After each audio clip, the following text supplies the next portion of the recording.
કેમ છો વિદ્યાર્થી મિત્રો? પાછળના મિત્રના આજના વિડીયોમાં આપણે 6થા ધોરણમાં ગુજરાતી વિષયનો પહેલો પાઠ છે પર્વત તારા, જેના ગાલા સ્વાધ્યાય પોથીનું સોલ્યુશન આ વિડીયોમાં કરીશું. કેમ છો વિદ્યાર્થી મિત્રો? પાઠશાળા મિત્ર પરિવારમાં તમારું હાર્દિક સ્વાગત છે. જો તમે ધોરણ 6, 7, 8 કે 9માં અભ્યાસ કરતા હો તો આ ચેનલમાં તમને દરેક વિષયના દરેક પાઠના સ્વાધ્યાય અને ગાલા સ્વાધ્યાય પોથીના સોલ્યુશનના વિડીયો છે એ મળી રહેશે. જો તમે ચેનલમાં નવા હો તો ચેનલને સબસ્ક્રાઇબ કરી વિડીયોને લાઇક કરવાનું ભૂલતા નહીં. વિદ્યાર્થી મિત્રો, શું તમને તમારા ધોરણ અને વિષયનો સાચો વિડીયો ગોતવામાં તકલીફ પડે છે?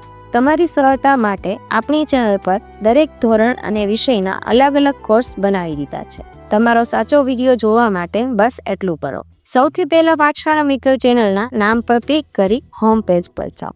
ત્યાં ઉપર તમને કોર્સ લખેલો ઓપ્શન દેખાશે, તેના પર ક્લિક કરો. ત્યાં તમને તમારા ધોરણ અને વિષય પ્રમાણે બધા જ કોર્સ જોવા મળશે. એ કોર્સ ઓપન કરો અને નીચે આપેલા સેવ બટન પર ક્લિક કરીને તેને સેવ કરી લો. હવે આ કોર્સ તમારી યુટ્યુબ એપમાં સેવ થઈ ગયો છે. હવે ભવિષ્યમાં જ્યારે પણ તમારે ભણવું હોય ત્યારે યુટ્યુબ ઓપન કરી વ્યૂ ઓપ્શન પર જશો એટલે તેમાં તમને કોર્સ લખેલો ઓપ્શન જોવા મળશે. તેના પર ક્લિક કરશો એટલે તમે સેવ કરેલ બધા જ કોર્સીસ છે એ સરળતાથી જોવા મળશે. પ્રશ્ન એ છે, નીચેના દરેક પ્રશ્નના ઉત્તર માટે આપેલા વિકલ્પોમાંથી સાચો વિકલ્પ શોધીને તેના ક્રમ અક્ષર પ્રશ્નની સામે આપેલા બોક્સમાં લખો. પહેલું છે પર્વત તારા કાવ્યના કવિ કોણ છે? જેમાં આવશે ડી. સુરેશ દલાલ. બીજું છે કવિએ ઈશ્વરના પહોળા ખંભા કોને કહ્યા છે? જેમાં આવશે સી. પર્વતને. ત્રીજું, કવિની હોડીને કોણ હંકારશે? બી આવશે ઈશ્વર હંકારશે. બીજો પ્રશ્ન છે કોષમાં આપેલા શબ્દોમાંથી યોગ્ય શબ્દ પસંદ કરી ખાલી જગ્યા પૂરો. પેલું છે હે ઈશ્વર, હું તને જોઉં છું ક્યાંક ક્યાંક ને ક્યાંક. બીજું છે દરિયો તારું દિમ વિશાળું, વૃક્ષો તારી વાત. ત્રીજું છે અજવાળાના કાંઠા વચ્ચે અંધારાની નદી વહે. પ્રશ્ન 3 છે નીચેના વિધાનો ખરા છે કે ખોટા તે લખો. કવિ ઈશ્વરને સર્વત્ર જુએ છે, ખરું આવશે. બીજું છે ઈશ્વર તરણાનો તારણહાર નથી, ખોટું. ત્રીજું, દરિયો ઈશ્વરનું વિશાળ દિલ છે, ખરું. ચોથું છે પર્વત તારા પ્રાર્થના કાવ્ય નથી, ખોટું. પ્રશ્ન 4 છે વિભાગ અ ના શબ્દોને વિભાગ બ ના અર્થ સાથે જોડો. પેલું છે સલ એટલે એમાં આવશે સરોવર. સત તો સત્ય, સાર તો લાભ, કેસ તો મુકટ્યો અને પાસ તો ઉત્તીર્ણ. ત્યાર પછી પ્રશ્ન નંબર 5 છે નીચેના પ્રશ્નના ઉત્તર એક એક વાક્યમાં લખો. કવિ ઈશ્વરને ક્યાં ક્યાં જુએ છે? તો કે કવિ ઈશ્વરને સર્વત્ર જુએ છે. કવિ પ્રકૃતિમાં કોના દર્શન કરે છે? કવિ પ્રકૃતિમાં ઈશ્વરના દર્શન કરે છે. કવિ કોને ભગવાનની આંખ ગણે છે? કવિ સરોવરને ભગવાનની આંખ ગણે છે. ત્યાર પછી છે પ્રશ્ન નંબર 4 છે વિશાળ દિલ હોવું એટલે શું? તો કે વિશાળ દિલ હોવું એટલે દરિયા જેવી વિશાળતા હોળી. 5મું, ઈશ્વર આપણી સાથે કઈ રીતે સંતા પકડી રમે છે? ઈશ્વર રાડ, ત્રાડ, લાડ તેમજ મોરના ટંકા રૂપે આપણી સાથે સંતા રોકડી રમે છે. 6થો પ્રશ્ન છે કવિએ જીવન માટે કયો શબ્દ પ્રયોજ્યો છે? કવિએ જીવન માટે હોડી શબ્દ પ્રયોજ્યો છે. ઈશ્વર સંતા કુકડી ક્યાં રમી રહ્યો છે? ઈશ્વર મેઘધનુષના રંગોમાં સંતા કુકડી રમી રહ્યો છે. ઈશ્વર કયા સ્વરૂપે સોગાદ આપે છે? ઈશ્વર ફૂલોના રંગ અને તેમની સુગંધ સ્વરૂપે સોગાદ આપે છે. હોડીને કોણ હંકારતું હશે? હોડીને ઈશ્વર હંકારતા હશે. ત્યાર પછી પ્રશ્ન નંબર 6 નીચેના પ્રશ્નના ઉત્તર 2-3 વાક્યોમાં લખો. જેમાં પહેલો પ્રશ્ન છે કાવ્યમાં કવિ પ્રકૃતિના કયા કયા તત્વોમાં ઈશ્વરના દર્શન કરે છે? તો કે કવિ પર્વત, સરોવર, દરિયો, વૃક્ષો, મેઘધનુષના રંગો, ઝરણા, ફૂલો, સિંહ, વાઘ, કોયલ, બુલબુલ, પતંગિયા, સૂર્ય, ચંદ્ર, તારા, આજ્ઞા, ભમરા, મોરના તોકા વગેરેમાં ઈશ્વરના દર્શન કરે છે. બીજો પ્રશ્ન છે મેઘધનુષ અને મોરપીંછમાં શી સમાનતા હોય છે? વાસ્તુશાસ્ત્રમાં હિન્દુ ધર્મમાં મોરપીંછને શુભ ને પવિત્ર માનવામાં આવે છે. એમ આકાશમાં મેઘના ગાજવીજ પછી દેખાતા મેઘધનુષને વરસાદ માટે શુભ માનવામાં આવે છે. મેઘધનુષ અને મોરપીંછમાં રંગોની સમાનતા છે. એક કૃષ્ણના મુંગટની શોભા છે તો બીજું વરસાદી આકાશની શોભા છે. ત્યાર પછી પ્રશ્ન નંબર 8 છે ઉદાહરણ મુજબ જોડો અને વાક્ય છે એ બનાવો. પહેલું ઉદાહરણ તો આપણને આપેલું જ છે, એની જેમ બીજા આપણે 4 વાક્ય બનાવવાના છે. તો પેલું બનશે આકાશમાં સૂર્ય ગરમી વરસાવી રહ્યો છે. બીજું છે મેઘધનુષના રંગો વરસાદમાં સુંદર લાગે છે. ત્રીજું ત્રાડ પાડતા સિંહની કેશવાળી મને ગમે છે.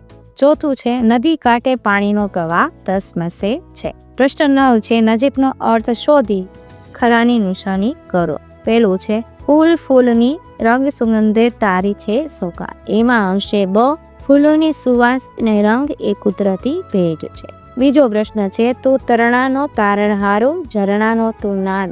એમાં આવશે ક તણકલાને તારનાર અને ઝરણાના અવાજમાં ઈશ્વર તું જ છે. ત્રીજો પ્રશ્ન છે એમાં મારી હોડીને આ કોણ હંકારે. એમાં આવશે અ મારી જીવન નૈયાને કોણ ચલાવતું હશે. ત્યાર પછી છે પ્રશ્ન નંબર 10 નીચેની પંક્તિ સમજાવો. તું તરણાનો તારણહારો ઝરણાનું તું નાદ ફૂલની રંગ સુગંધે તારી છે સોગા. તો તરણા એટલે કે સામાન્ય માણસનો ઉદ્ધાર કરનારો છે અને ઝરણાનું સંગીત પણ તું છે. આ બધા ફૂલનો રંગો અને આ એ ફૂલોની સુગંધ પણ તારી જ મહામૂલી ભેટ છે. પ્રશ્ન 11 છે ખોટા વિકલ્પો છે કે સાચું વાક્ય છે એ બનાવો. એમાં પેલું છે લોકો જુદા જુદા કામ કરીને આજીવિકા મેળવે. એમાં આવશે. બીજું છે ગુજરાતમાં દિવસે દિવસે ઉદ્યોગોનો વિકાસ થયો. ભગવાને સૃષ્ટિનું સર્જન કરી. પરીક્ષા નજીક આવતા તેને તૈયારી આરંભી. ત્યાર પછી પ્રશ્ન 12 છે ઉદાહરણ મુજબ શબ્દ રચના કરવાની છે આપણે. સર્જન કરે તે સર્જનહાર, પાળે તે પાલનહાર, રક્ષણ કરે તે રક્ષણહાર, દેખાણહાર એટલે કે દેખાડે તે અને ખેડાણહાર એટલે કે ખેડે તે. ત્યાર પછી પ્રશ્ન નંબર 13 છે કૌંસમાંથી સાચો વિકલ્પ પસંદ કરી ખાલી જગ્યા પૂરો. પહેલામાં આવશે નુકસાન, બીજું સમસ્યા, ત્રીજું સીવણ, ચોથું છે શિકાર, પાંચમું સરોવર, છઠ્ઠું શાબાશી, સાતમામાં રિસેસ, આઠમામાં વિશેષ. પ્રશ્ન નંબર 14 છે જોડણી સુધારીને લખવાની છે. બરોબર, એ ચારની જોડણી સુધારીને મેં તમને અહીં લખીને આપેલ છે.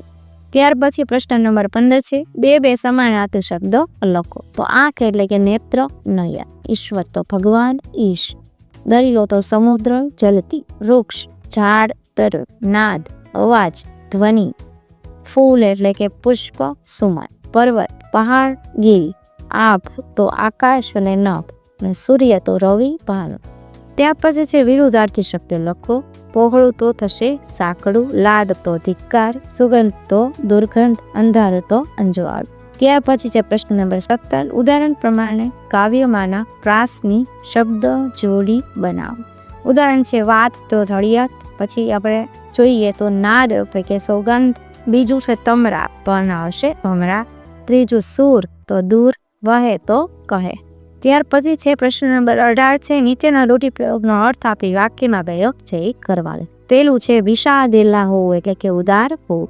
વાક્ય બનશે સજ્જનો વિષાદિલ્લા હોય છે. પછી છે બીજું તારણહાર હોવું એટલે કે ઉદ્ધારક હોવું. ઈશ્વર સૌનો તારણહાર છે.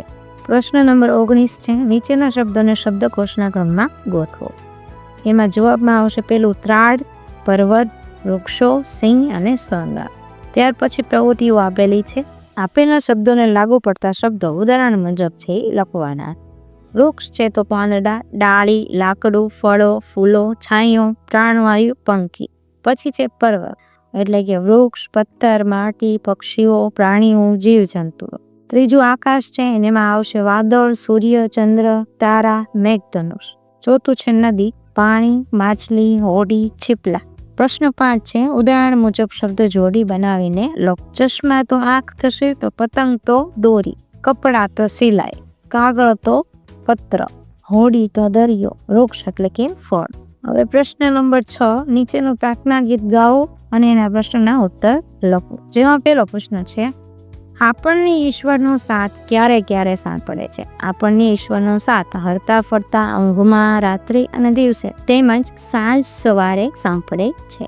દુનિયા કોણે બનાવી છે. દુનિયા દેવે બનાવી છે.